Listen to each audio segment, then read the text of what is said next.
Hello everyone, this is Ajisha, Assistant Professor, Department of Management Studies, Rohini College of Engineering and Technology.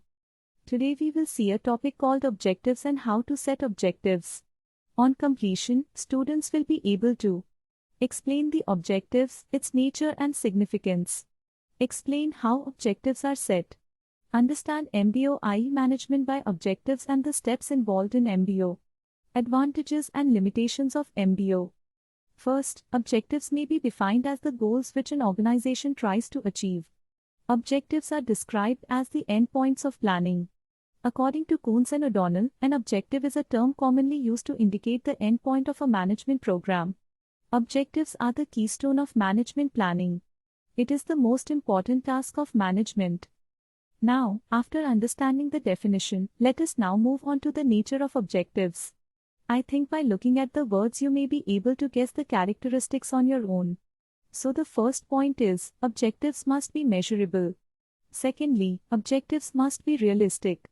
Third, all objectives has priority. Fourth, objectives may be constructed into a hierarchy. Lastly, objectives may clash with each other.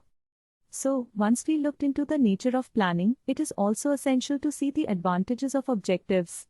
First, clear definition of objectives encourages unified planning. Second, objectives serve to identify the organization and to link it to the groups upon which its existence depends.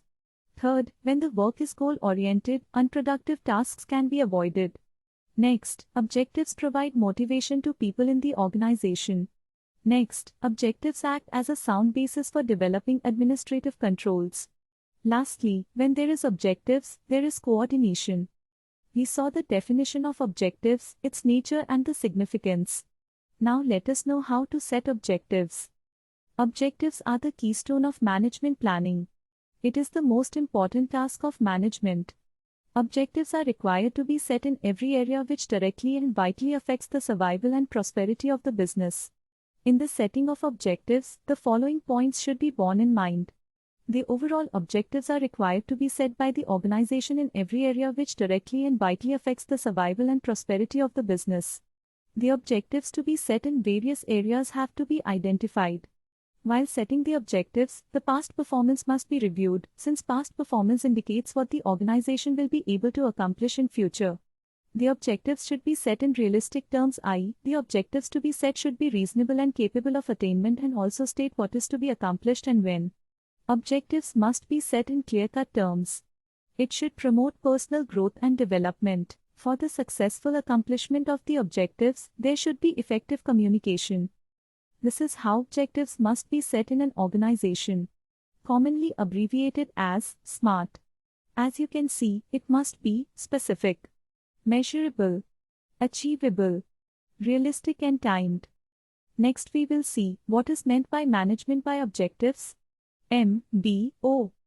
MBO was first popularized by Peter Drucker in 1954 in his book The Practice of Management.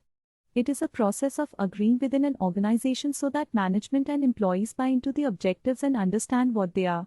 It has a precise and written description of objectives ahead, timelines for their monitoring and achievement. Now let us see the definition of MBO. MBO is a process whereby the superior and the managers of an organization jointly identify its common goals, define each individual's major area of responsibility in terms of results expected of him, and use these measures as guides for operating the unit and assessing the contribution of each of its members. Once the definition is seen, let us see the features of MBO. MBO is concerned with goal setting and planning for individual managers and their units. The essence of MBO is a process of joint goal setting between a supervisor and a subordinate. Managers work with their subordinates to establish the performance goals that are consistent with their higher organizational objectives. MBO focuses attention on appropriate goals and plans. MBO facilitates control through the periodic development and subsequent evaluation of individual goals and plans. Next, shall we see the steps involved on MBO? The typical MBO process consists of the steps shown in the video. First step. Establishing a clear and precisely defined statement of objectives for the employee. Objectives are written down for each level of the organization and individuals are given specific aims and targets. Managers need to identify and set objectives both for themselves, their units, and their organizations. Second step. Developing an action plan indicating how these objectives are to be achieved. Actions plan specify the actions needed to address each of the top organizational issues and to reach each of the associated goals, who will complete each action and according to what timeline. Third step. Reviewing the performance of the employees. Performance is measured in terms of results. Fourth step. Appraising performance based on objective achievement. Performance appraisals communicate to employees how they are performing their jobs, and they establish a plan for improvement. Once we are clear about the steps involved in MBO, let us see the advantages and disadvantages of MBO. First is, managers can ensure that objectives of the subordinates are linked to the organization's objectives. Second, there is clarity of goals. The third one advantage will be, it increases employee job satisfaction and commitment. Next, there is better communication and coordination between the employees. Next point will be, superiors and subordinates helps to maintain harmonious relationships within the organization, which is an effective control system inside the organization.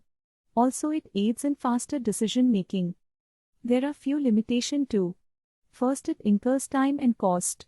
Next, the inflexibility of objectives.